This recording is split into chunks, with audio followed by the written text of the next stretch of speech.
Well, hello, everyone. Thank you so much for being here today. We appreciate you listening, and so does Cindy Van Arnam. So, Cindy is who we have on the show today. Now, I am going to write a little or tell you a little bit of the description that she wrote about herself. She is a rebellious, badass leader for female entrepreneurs, sick and tired of living according to the status quo and playing by other people's rules. So she specializes in numerology for our business, numerology for our life. We're going to learn a lot from her today. No, even maybe even personally, not certain, but she helps deliver business calibration using these principles. And she's all about blending magic, mystery, the power of the universe with some good old fashioned get shit done energy. So, Cindy, thank you so much. I appreciate you coming on. And it's going to be, I feel like, a little bit of a wild ride today. Story of my life, wild ride. Thank you so much for having me on the show today, Melanie. I'm excited. Yeah. Well, you know what? Maybe before we get into some of the things that you can offer and for people to learn from you, tell us a little bit about where you come from, how you ended up here, and who you are. Well, I did warn you, wild ride. Yeah.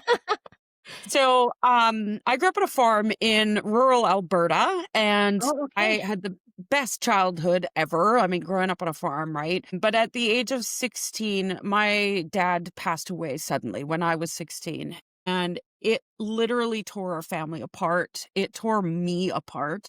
And having not a lot of support back then, we're talking like almost 40 years ago. I'm dating myself. And it I didn't know where to go. I didn't know where to turn, and I didn't have the tools that I have today to manage it. And so, you name the bad decision, Cindy made it. I hotwired a D8 cat once. That's a story for another day. I ended up with the wrong crowd, and I started down the road of addiction. I started snorting a lot of cocaine. I was doing a lot. I was going for a week without sleep, a week without food. I weighed 100 pounds less than I do today. And I wasn't actively trying to kill myself, but I wasn't doing anything to actively stay alive either. And it's funny. My mom, the whole time, my family was like, you got to give her tough love. You got to make sure she goes to rehab, kick her out of the house. You can't have her staying in your basement. And my mom just kept saying, no, she's not going to rehab. That won't work for her. I love her.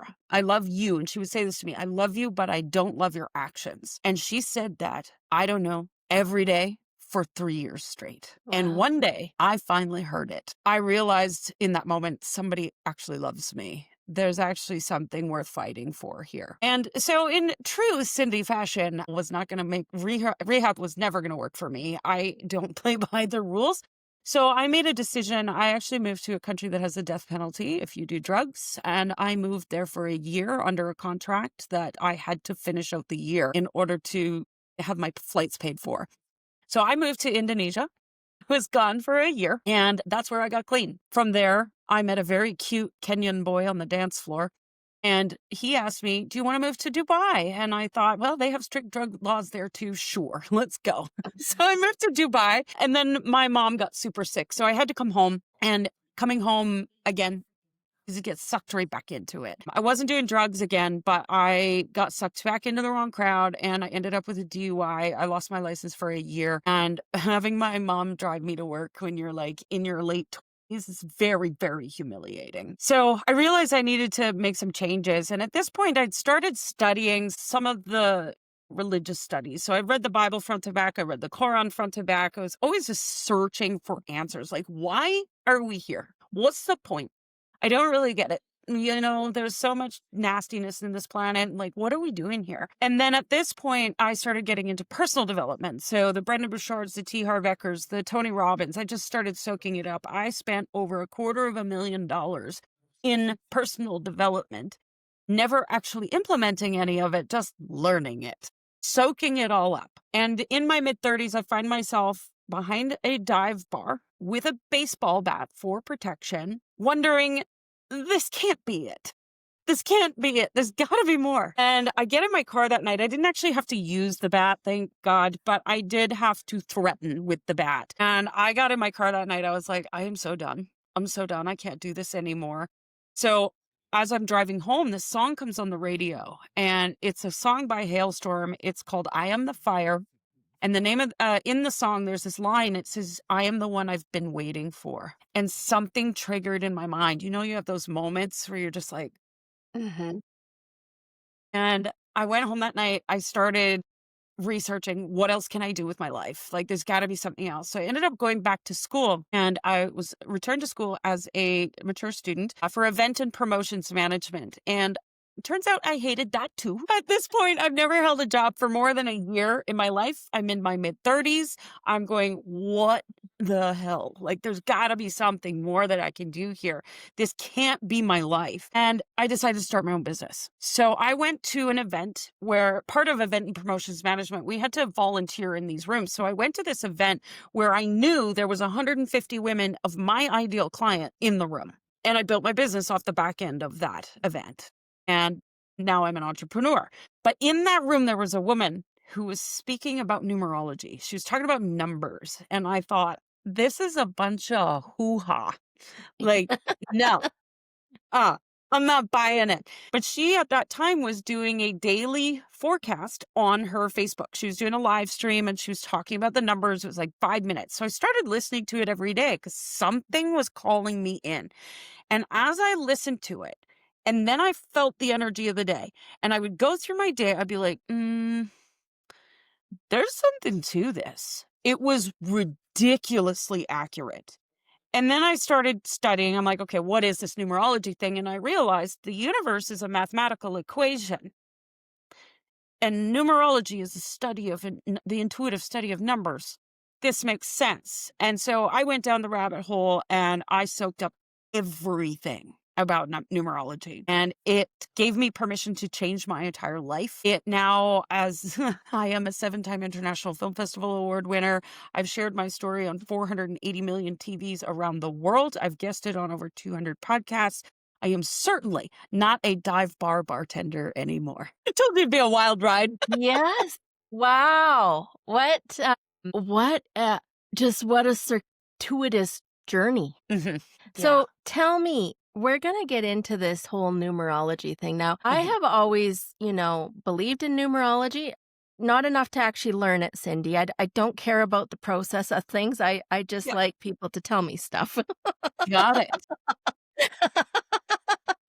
I I'm love not it. I'm not very good with processes, but Mhm. I absolutely believe in the power of these things and in the power of nature, which I Mm. feel like it is representing in certain ways. So tell us how actually following this and implementing it into your life. Like for people out there that are listening that are like, "Oh, maybe this Yeah. isn't for me. This sounds a little too Mhm. woo." Tell us actually what's going to happen when they apply it. Mm. This episode brought to you by protandemcanada.lifevantage.com.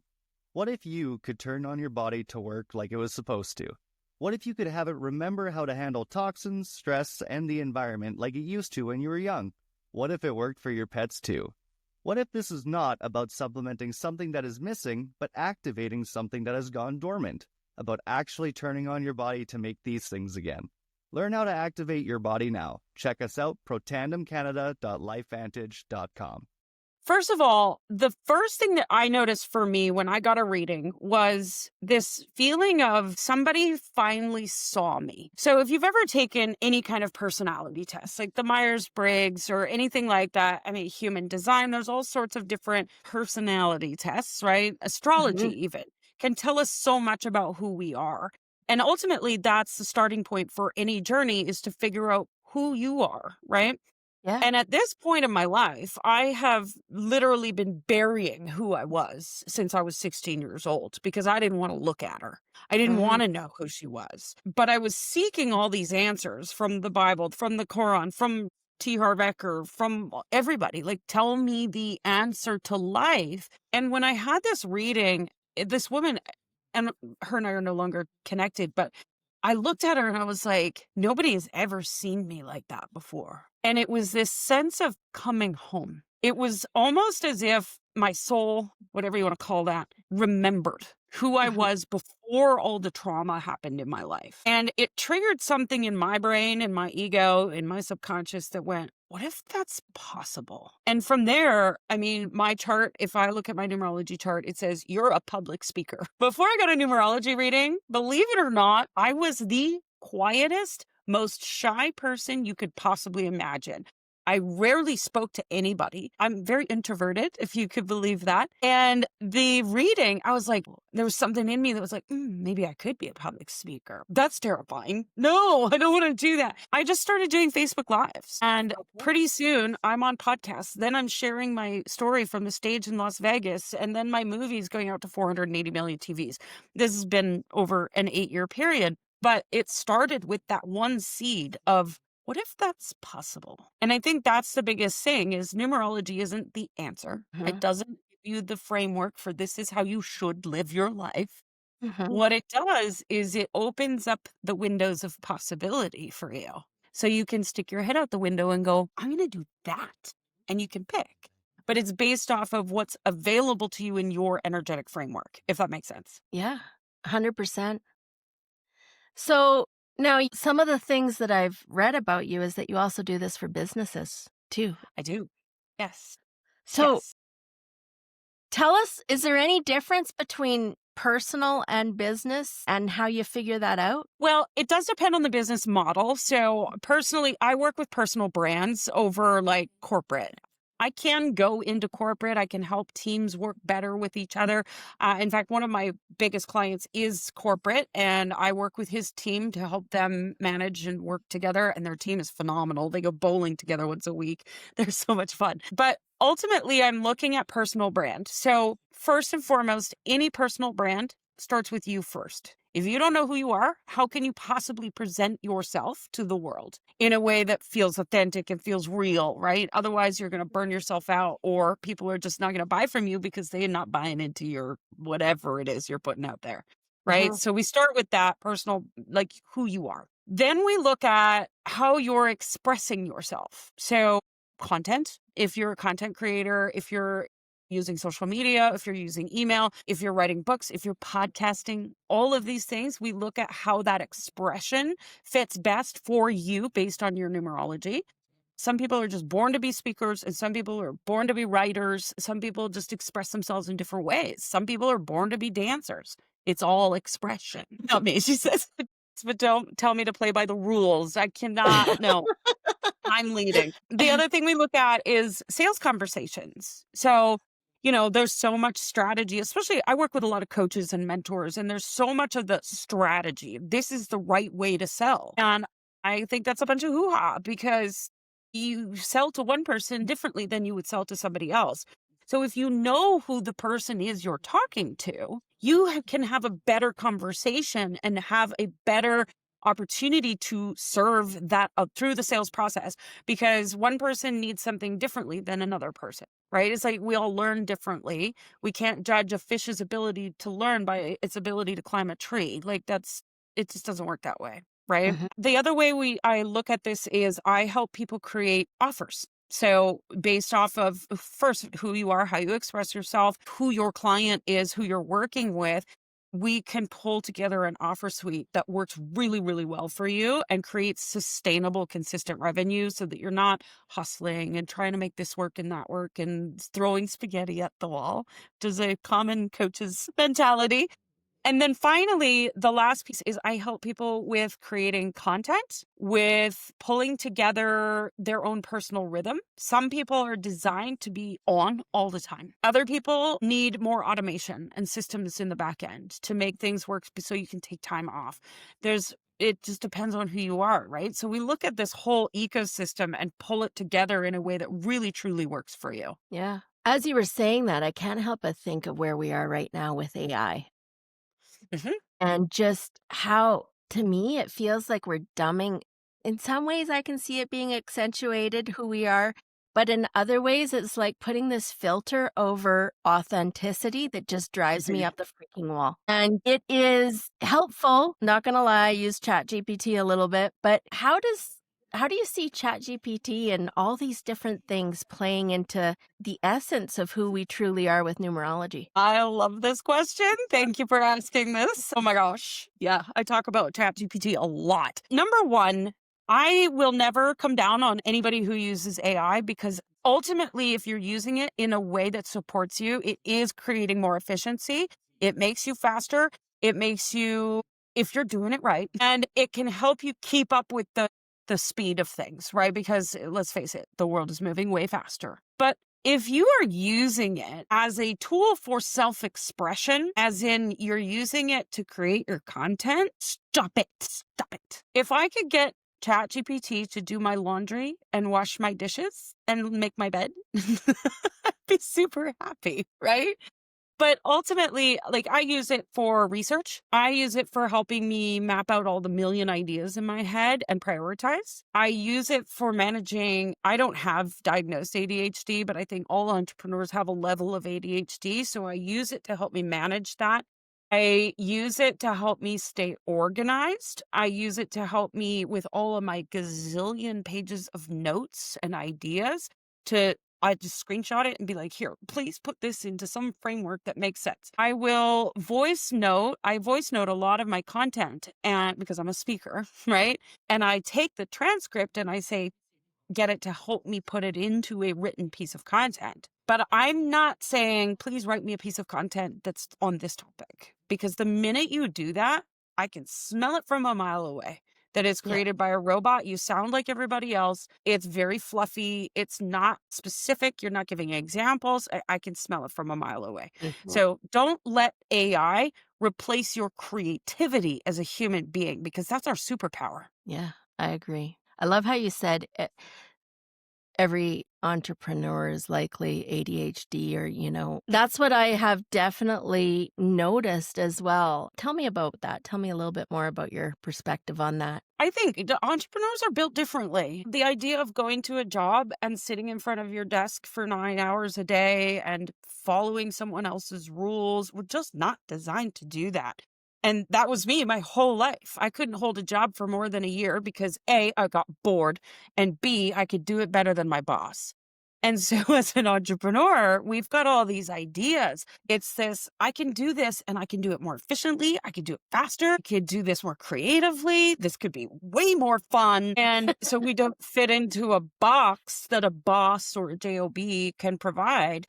And so then we go home and we're like, okay, let's build a business. And we have to figure out those 10 million ideas and turn it into revenue somehow. That to me is definition of just bouncing all over the place. You got a million ideas. What do we do with it? And that from AI helps me manage that. Go ahead. Yeah, I hear you. I've just recently, I'll be honest with you, I'm just starting to just really get into using ChatGPT, but you have to be careful, exactly like you say, how you use it. I use Mhm. it to help formulate an idea or formulate an outline that I can then put some different ideas of my own into. But just recently, I realized, for example, my accountant had sent me this image of all these totals. And instead of me saying, oh, okay, let me take all the totals and add them up, I just told Chat GPT, listen, tabulate the right hand column in this image. And I had no idea of even using it for a task like that previously. I would have been sitting there with my calculator going blah, blah, blah, blah. And it just blew my mind. I'm like, oh my gosh, Mhm. I had no idea. Yeah. Little side note trick with ChatGPT that I love. Actually, there's two. Number one, recipes. If Mm, you are tired of reading everybody's life story and going through all the ads before you get to the actual juice of the recipe, use ChatGPT. I have found the best pulled pork recipe from ChatGPT. And I just said, I've got this piece of meat. It weighs this much. I want to make pulled pork. Help. And it literally spit out this recipe. I've never made pulled pork in my life.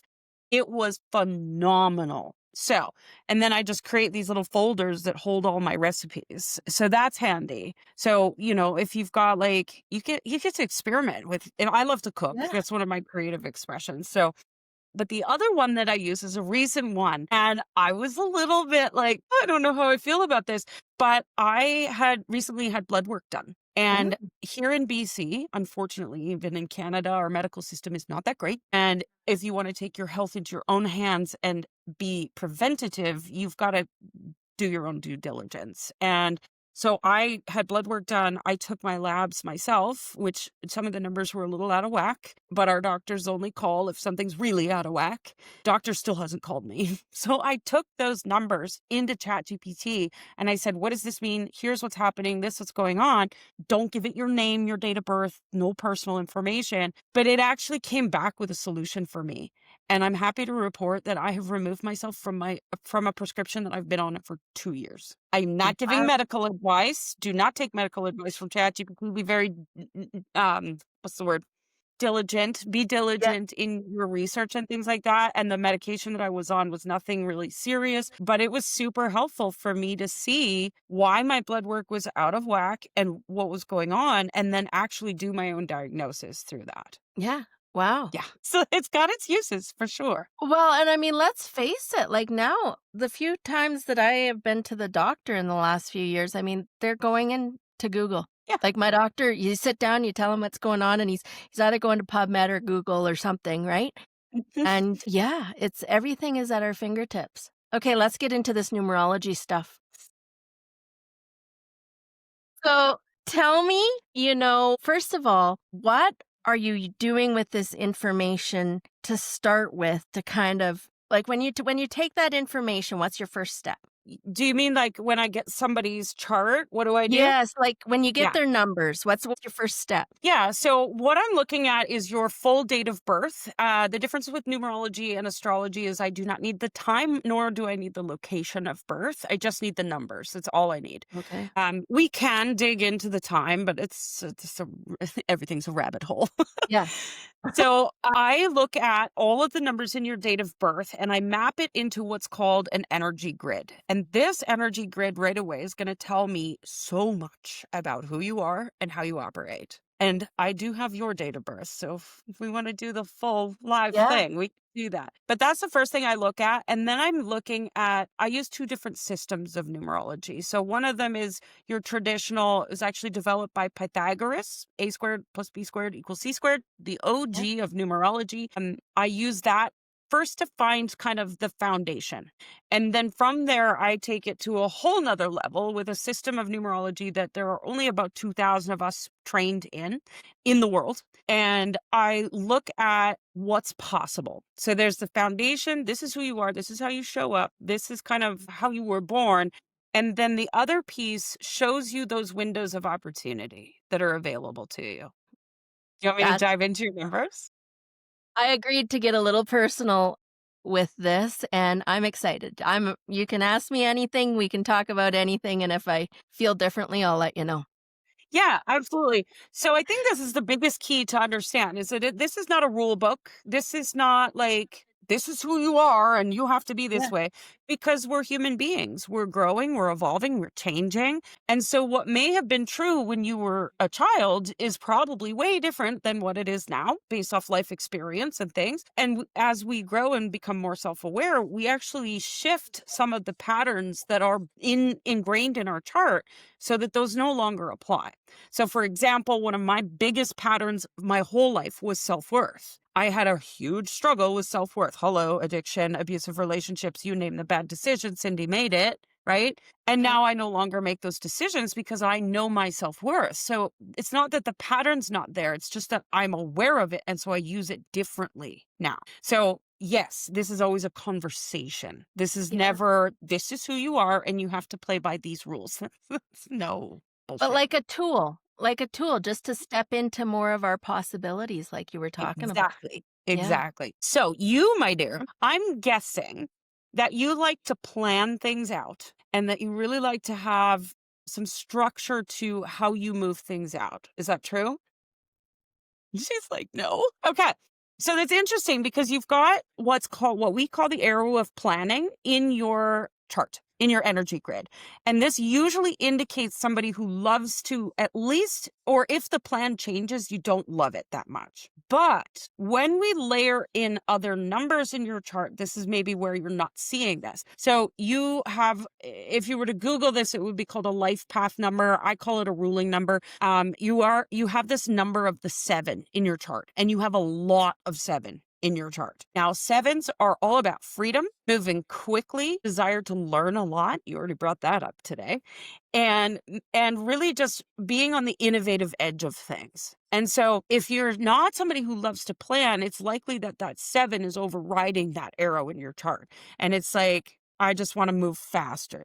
How are we doing so far? I would say, like, as far as planning, I'm not great with details, but I like to plan events, if Yep. that makes There we sense. go.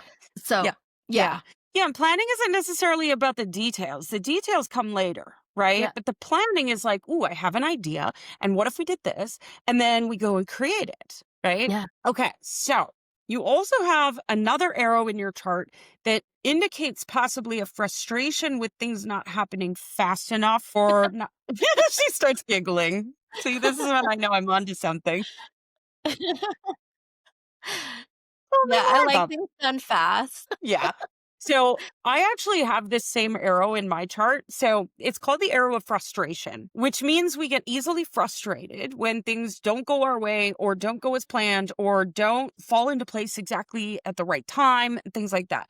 And so what often happens, especially in business, I see this happen a lot, where we get frustrated that the results we want aren't here yet. So if you've ever heard that expression, act as if, or be the version of you that already has it, it's that type of energy that helps you navigate it. But it's really about not pretending, because we can't fake our ego. We can't pretend to our ego. Our ego knows that we don't have the results, right? But it's Yeah. about recognizing and remembering that all in divine timing and really just continuing to move forward. And then when that frustration rises up, coming back to yourself, coming back to your own power and going, okay, hang on a second. I have everything that I need. I'm doing the thing. So the results are inevitable. And then I just keep moving. Couple of other things with the arrow of frustration. Have Hmm. you ever seen one of these? Uh, Fidget spinner? yes. So this is very handy for anybody who has ADHD, but it's also very handy for someone with this arrow of frustration. Are you somebody who sometimes when somebody's talking, you tend to get distracted or you sometimes check out because you're not interested in the conversation or you just kind of have to like go do something else while somebody's talking? Sometimes my mind waters. Yeah, exactly.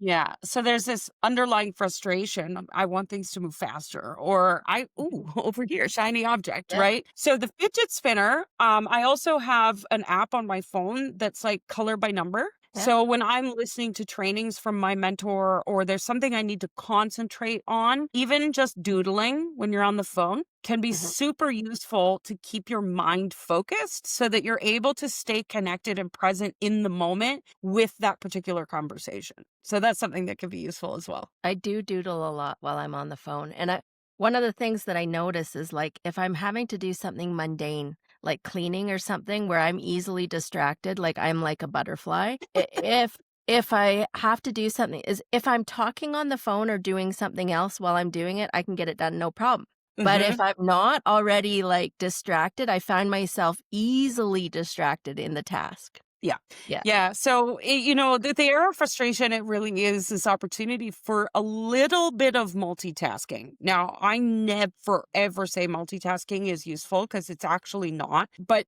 doodling while you're on the phone or drawing little stars all over your page while you're listening to a training or anything like that, fidget spinners, clicking your pen. Like, seriously, just these little things. It really does help you to stay focused and present because the arrow of frustration actually has us frustrated that we're not in the right time, right? And it is an invitation to bring us back to the present moment. And the only way to do that is to remind your brain, hey, whoa, focus, be present, right? And sometimes these little tricks of pen clicking and fidget spinners really make a difference. Pen clicking doesn't really work for podcasting.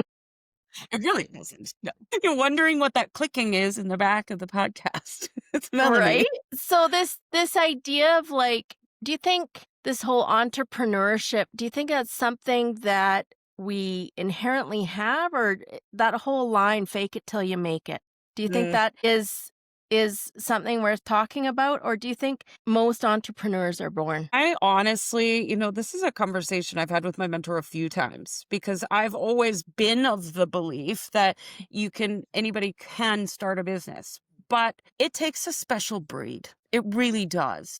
And I think my opinion has changed. And this is, again, entrepreneurship, contradict yourself all the time.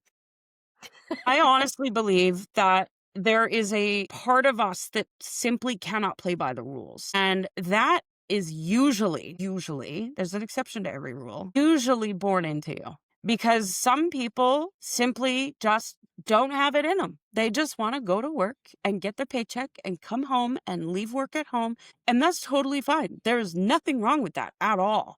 But there are other people who think that is my worst nightmare. That'd be me. And I can't do it. I can't do it. I literally cannot stick myself in that box. And the reason why I believe it's born into us is because of self-reflection. Looking back at my life experience, I couldn't hold a job for more than a year. Instead of going to rehab, I skipped the country and go where there's the death penalty to scare myself so silly that I get clean. Right? Like, and there's certain people that would just never do that. And I think it takes an edge of rebelliousness and don't tell me what to do in order to be an entrepreneur. And I don't think that you can fake that. I really don't. I was having this conversation with my mentor just like 2 days ago. I am somebody who doesn't experience a lot of fear. And I've only just come to this realization. My fiance and I were talking about this, and I'm like, I had a big epiphany in my business, called my cousin who flies a stunt plane and said, "Can you take me upside down in an airplane?" And he was like, "Yeah, sure, let's go." I skipped the country and moved to a third world country, buy tickets and invest. I've invested in mentorship till 2029. Do I have any idea how I'm paying for that? No. Am I afraid of it? No. And so there's this level of not being afraid that most people don't understand, and I legit cannot teach it. It's just born into who I am. So, and that does not to say you're not, everybody experiences fear. I'm not fearless, right? Yeah. But I think there's this entrepreneurial energy that just shows up where, I mean, even when I was a kid, I'm like doing all sorts of crazy stuff. So, Yeah. All right. Tell me, do you have anything else for me as far as of course, what we're yeah, before we go of course. into other stuff? So, this is a rabbit hole that I could explore for hours and hours and hours. So I'll give you one little other tidbit that I saw. So ultimately what I do is I look at the energy grid and then I layer in a couple of other pieces. And then because of my learning in this, it's not about memorizing numbers. You can Google numbers, you'll get some cool information, but this is ultimately an intuitive science. The numbers are frequencies, and these frequencies are speaking to us through our intuition, through picking up on certain, if you ever get goosebumps and you're like, oh, that's telling me something, or, you're talking about something and a butterfly flies by, you have this moment of like, ooh, right? So I've trained myself to listen to what the numbers are speaking. So when I'm looking at this, the very first thing, as soon as I wrote down your numbers, I went, no wonder you're podcasting. You'd have a desire to express yourself in a big, big way in the world. You have a desire to speak. You have 4 ones in your chart, which to me is ultimately somebody who wants to express and speak and speak and speak and speak. How do you do at writing? I'd be curious to I, know. not very well at all. Yeah. Yeah, I cannot write my thoughts. Like, for example, if I was to try to figure out my thoughts, it would be so much easier for me to dictate them. As Yes. soon as you say write my thoughts, people say, "Oh, just journal," and I'm like, "Oh my gosh, cut my arm off." No, you're not supposed to be journaling. So this is the other, right? The personal development world is like, just journal how you're feeling. Oh my God, my worst nightmare. I hate Yeah, journaling because I'm a speaker, right? And so yeah, are you. I can see that very clearly in your chart. So the fastest way for you to quote unquote journal would be for you to grab the voice recorder on your phone and yeah, verbally process what's going on and just get it out, right? So, yeah, again, don't play by the rules because there are no rules, right? But the first thing that I looked at, I was like, you are moving so quickly because you've got so much seven in your chart. That seven is freedom and movement. And then you've got all these wands that's literally like, I have all these ideas and I want to express them and I just need to share it and I need to get it out. So, podcasting is the perfect answer. You're right on track. You're doing great, Melanie. Well, thank you so much, Cindy. You're welcome. You're welcome. I feel like that. It's hard for me to sometimes sort all those things, right? Like Mhm. I have these different ideas and it's like, okay, well, what do I do with this? And I have this idea about this and Yeah. I want to do this. And, you know, I definitely drive some people in my life a little bonkers. That's the joy of being an entrepreneur. One thing that I can point out for you with this is that, and I'm sure there's a lot in your audience of people who you've got so many ideas, right? Yeah. And which idea do I pick? Hmm. The thing is, and that sevens also, that anybody who has seven in their chart is indecision is indecision fatigue. Oh my God, that's hard to say. Decision fatigue. You are deciding about deciding about deciding in this moment. You're like, what are we having for dinner? I don't know what I should do. What should I wear tomorrow? Like it's constant going on for you. Anybody with seven in their chart is experiencing that. And the magic of the seven is to learn to trust whatever decision you make because you can't decide wrong. And this is the beauty here is because you've got all these ideas, you can, well, don't write them down, voice dictate them. And if I But do, one I misplace them. right? But then ultimately, just pick one, Yeah. right? Because you can't pick wrong. And the seven's whole life growth opportunity is to learn to trust and discern what decision is right for them. So, whatever you want to have for dinner, just pick one. Whatever you want to wear tomorrow, just pick one, right?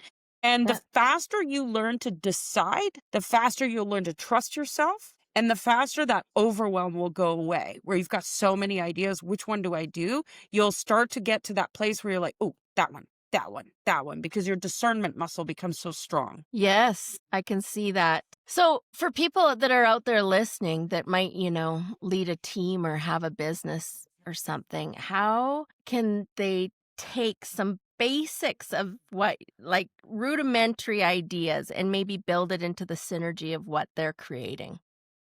Mm. The first thing to understand when it comes to team building or even just, any kind of relationship, intimate relationships, anything, business partnerships, anything like that, is to understand that we need to complement each other's energies. So, whenever I'm looking at potential collaborations or joint venture or anything like that, I'm like, what's your date of birth, first of all? And then I'm matching their chart and mine and layering them over top of each other and going, okay, where do we fill each other's gaps in a sense? Right. Yeah.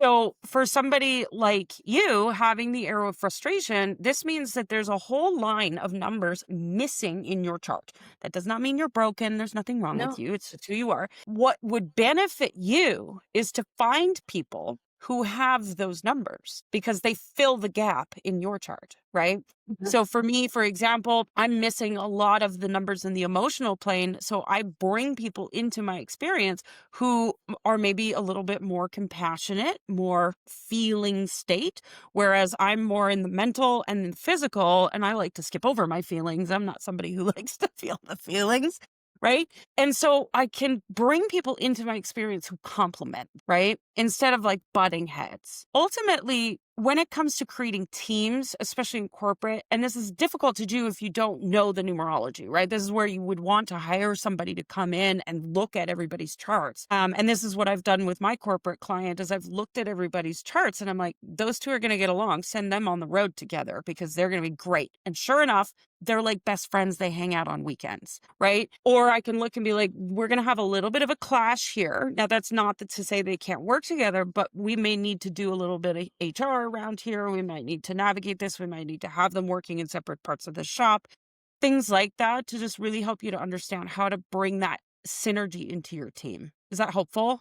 Yeah. Yeah. 100%.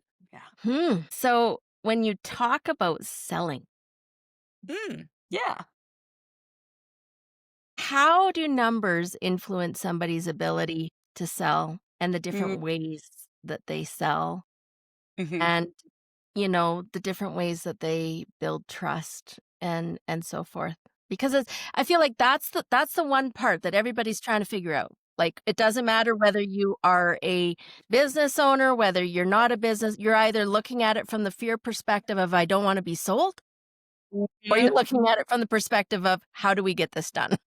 Yes. I gotcha. I gotcha. So first of all, let's reframe sales. I think Yeah, that's really important. I am of the firm belief that if you are not sharing your gifts with the world, you are doing the world a massive disservice, and it is very selfish of you to be holding those back because you're afraid to sell. So we'll just start there. I love that. Love it. God didn't give you your gifts. God, universe, whatever label you want to give that, didn't give you your gifts for you to starve, for your children to suffer. He didn't just give you your gift, he, she, whatever. We're just going to use that label. Yeah. But you weren't gifted these gifts just to survive. You were given these gifts so that you could contribute to the world and thrive. And that's what selling is. That's all it Yeah. is. So if we can reframe that, then when we look at certain numbers based off of how you might sell best, there are certain numbers that will do better selling physical products or material things like yoga, movement, physical products, digital products, things like that. You'll do better selling that. It'll just be simpler for you. That's not to say that you can't sell all the other things, because you should be, but that's going to be the pathway of least resistance. There's going to be other people more in the emotional plane. There's numbers in the physical, emotional, and mental plane. These numbers in the emotional plane are going to do better with events, joint ventures, community gatherings, groups, right? Because you're more in tune, you're empathic, you want to be with other people. And then there's other groups of people more in the mental plane that are going to do well with selling information, although that's not really a thing anymore. Hello, ChatGPT. Yeah. I don't really care about your information. What I care about is your wisdom, right? And Yeah. so from the mental plane, you can sell, coaching, mentorship, masterminds, podcasts. If you have a podcast for sale, right? Where you're selling more of your wisdom and your expression and your thoughts versus the other planes where you're selling more physical products. Now, everybody can sell everything. There's no hard and fast rule. Again, entrepreneurship, there's no box, right? And then when we flip it the other way, we want to look at it from, who am I selling to, right? Because it's not just, I'm going to sell physical products and this is how I sell. Because again, you're missing a huge part of the marketplace by not selling to other people in different ways, right? So, and it's like the education system, right? Teach people in different ways. Yeah. So there are certain people who learn better by moving. So in my offers, I offer a lot of audio training that people can take for a walk, right? There's Mhm. 5-minute audio riffs in my masterminds. There's little voice clips. There's little voice drops. There's all of this that you don't need to sit in front of a computer. You don't need to sit still. You can just take it with you. I also offer a community. So I have masterminds where people come together, they support each other. I'm offering that. And then there's coaching involved where it's more empathic and we're working on our emotions, right? But I also offer programs where I'm teaching you certain information or I'm offering you these things. So now when somebody comes into my offer suite, they're like, well, I need something where I can move because I hate sitting still, or I really just want to be in a community of like minded people, or I'm here to learn something. And so they can pick and choose from my different offers, right? So we want to have multiple offers in multiple formats to be able to support all of these people with different numbers coming in. Does that make sense? Mhm. So, is there any part of this, people always say know who your ideal client is, and your Mhm. your goal is to attract your ideal client. Does numerology play into who I am as a person and my numbers and their numbers, or we looking at it strictly from the perspective of what my products and services are? Like, is there Mm, any part of that dichotomy that, like, looks at both of our numbers? absolutely. Absolutely. Alright. You have an ideal client that is coded to you mathematically, but that doesn't mean that it's John Doe from down the street. Right.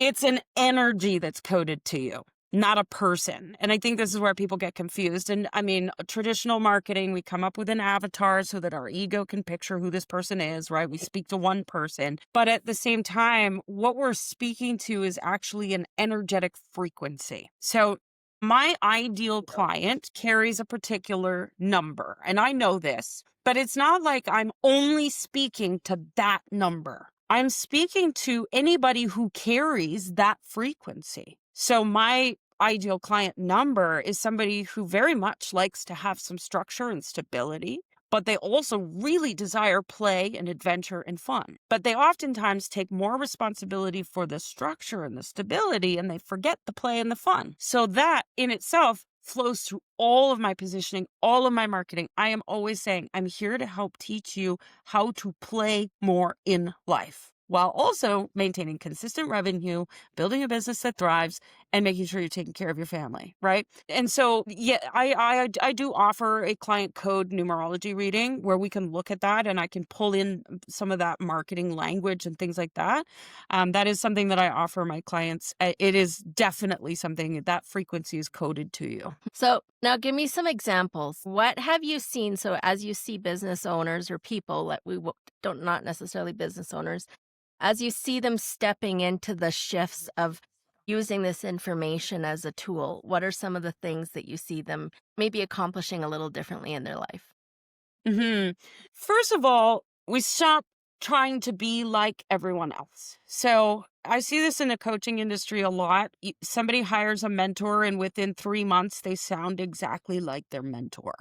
Mhm. It's the coaching industry is creating this copycat industry where we all sound the same. And numerology strips that back, where you are allowed to just be yourself and express yourself. So that's number one, because without that, how can you possibly be a personal brand if you sound like everybody else? Right. Right. So that's number one. The second thing that I notice is that they start trusting themselves more. And I often actually, clients that are with me for long term, they end up in the beginning, they're kind of like asking me a lot of questions. Should I do this? Should I do that? Should I do this? And by 3 to 6 months down the road, they're like, hey, Cindy, I did this. Can you check it out and give me feedback? Right? Instead of Mhm. the shoulds. Or they start making moves and then don't even tell me about it. And then I find out later that they got massive results. I'm like, what? Why didn't you celebrate that with me? Right? Because they're moving. They're Yeah. moving. And so the results start coming in faster because they're not questioning themselves. They're not second guessing. They're not throwing spaghetti at the wall anymore. Right. The other thing I noticed too is structure and stability, where instead of just, oh, I have an idea, let's throw that out. Oh, I have another idea. Let's throw that out. And none of it makes sense. We're creating a structured offer suite that builds upon itself so that we've got all those options for anybody coming in, and they're creating that consistency that kind of starts. It creates that ecosystem so that they can go. One of my clients just recently, she launched her offer, brought in 2 new clients, and then took off to Spain for a month and didn't drop any of her client delivery or anything. So it creates a lot of that structure as well. And synergy. Yeah. Yeah. Yeah. So we've all, everybody's got ideas about 2026 Mhm. or what that's going to look like. Tell me your thoughts. Is there a way to do that from a numerological perspective, and just what maybe some of us can expect or what we can look forward to? This is actually my favorite topic of all. So I am not a fortune teller in any way, shape, or form, but what we can do is actually we can predict what's coming. It's like meteorologists. Words. Meteorologists can predict the weather. So Mhm. can we predict the energetic weather. And why would you not check the weather if you know it's going to start snowing? Hi, Canada. It's going to snow here. If you know it's going to start snowing, you want your scarf and your toque and your jacket, right? You're not just going to go out Yeah. in shorts and sandals. Same thing with the weather, energetic weather. If you know that today is going to be a little wonky, or you're going to be extra ADHD today, or today's a day to like knuckle down and get stuff done, then you'd want to know that. So this is Uh-huh. something that I offer. I do daily forecasts, weekly forecasts, monthly forecasts, and yearly forecasts. Yeah, we'll make sure people will have the opportunity to connect with me because I am doing a full 2026 forecast in December Okay. at the time of this recording, which is in November. 2026 carries the energy of the 1. 2025 has been a 9 energy year. And if you haven't noticed, 2025 has been messy. So the Little. 9 is a completion number. It's the end of a cycle. And so what happens is when you get to the end of a cycle, you start reflecting. And the 9 is really about reflection and looking backwards and going, look at how much I've grown. Look at how much has changed. Ooh, I'm still carrying that with me. Let's let that go. Let's take that out of the backpack because I'm tired of carrying that around. And so 2025 has been a little bit of like, emptying the proverbial closet and creating a big giant mess. 26 is now the opportunity to intentionally decide what's going back in the closet. So 1 is this fresh new energy, but there's still a giant mess on the floor that we need to pick up. So it's not like we're just going to ride into 2026 and be like, yeah, brand new energy. It's not going to feel like that. It's going to be like, okay, I want to make sure that for the next 9 years, I'm not carrying those pair of jeans that haven't fit me in 15 years. It's time to toss them out. So this has been about removing yourself from communities, relationships, offer suites that don't fit, mentorship that doesn't fit, everything. For me, it's been a big health journey of like the health habits that no longer fit. And let's go over here and do this instead. There's been a lot of shifting and changing. And now as we move into 2026, it's an opportunity to get really curious. So curiosity is the word for 2026. Uh-huh. It's also visionary of like, I'm not carrying 9 years of baggage with me anymore. So now what? What do I get to do? So it's possibility, it's visionary, it's curiosity. It's this state of awareness where we get to experiment, try new things and see if we like it. Try it on for size. Don't commit to a year-long membership if you're not quite sure that you even like one day at the yoga studio. That's just an example, but yeah. Yeah, that is great advice. I heard Richard Rudd with the Gene Keys talk about 2026 as being this time of the door closing Mm. and how it's so important to just do what we're gonna do. Yeah.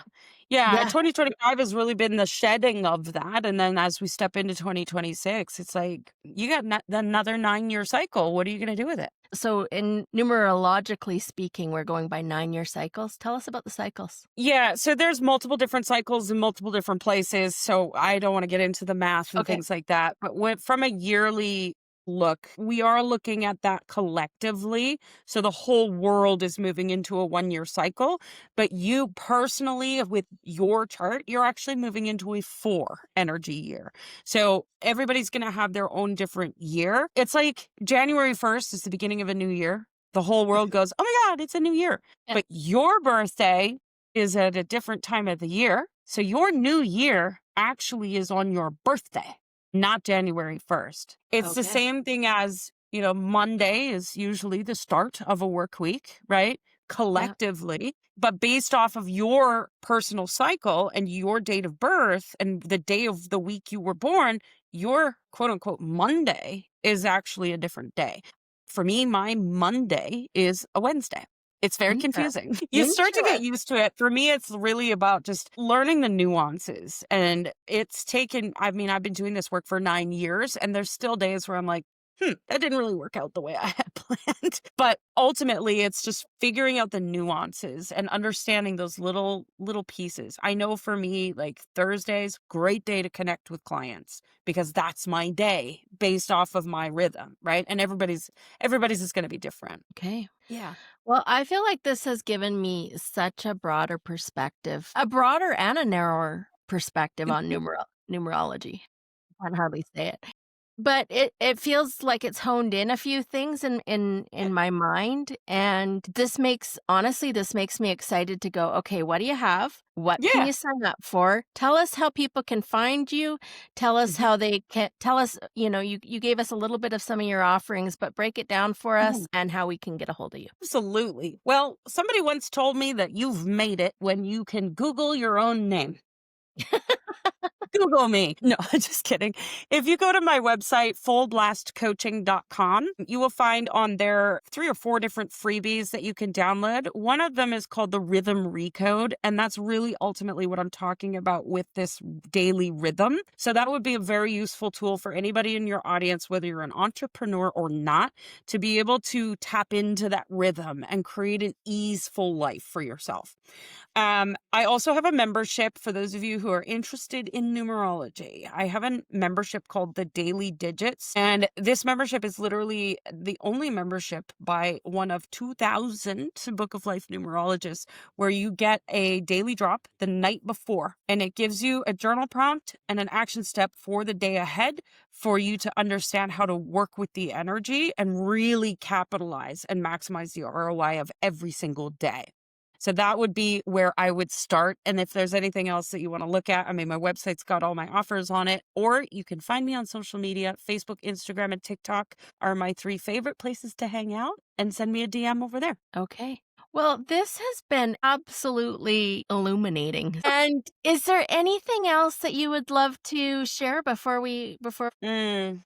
I think it ultimately comes down to understanding that there's no such thing as a rule book for life. I searched for that my whole life, trying to figure out, somebody just give me the answer. Why am I here? What am I supposed to do? What's my purpose? And that doesn't exist. So stop looking for it. But there are certain tools that you can use that helps as a guide, that opens those windows of possibility, as I put it earlier, to what you're capable of, your potential. And if I could give anybody any advice, it would be to explore that, because it is the best journey you could ever go on. I love that.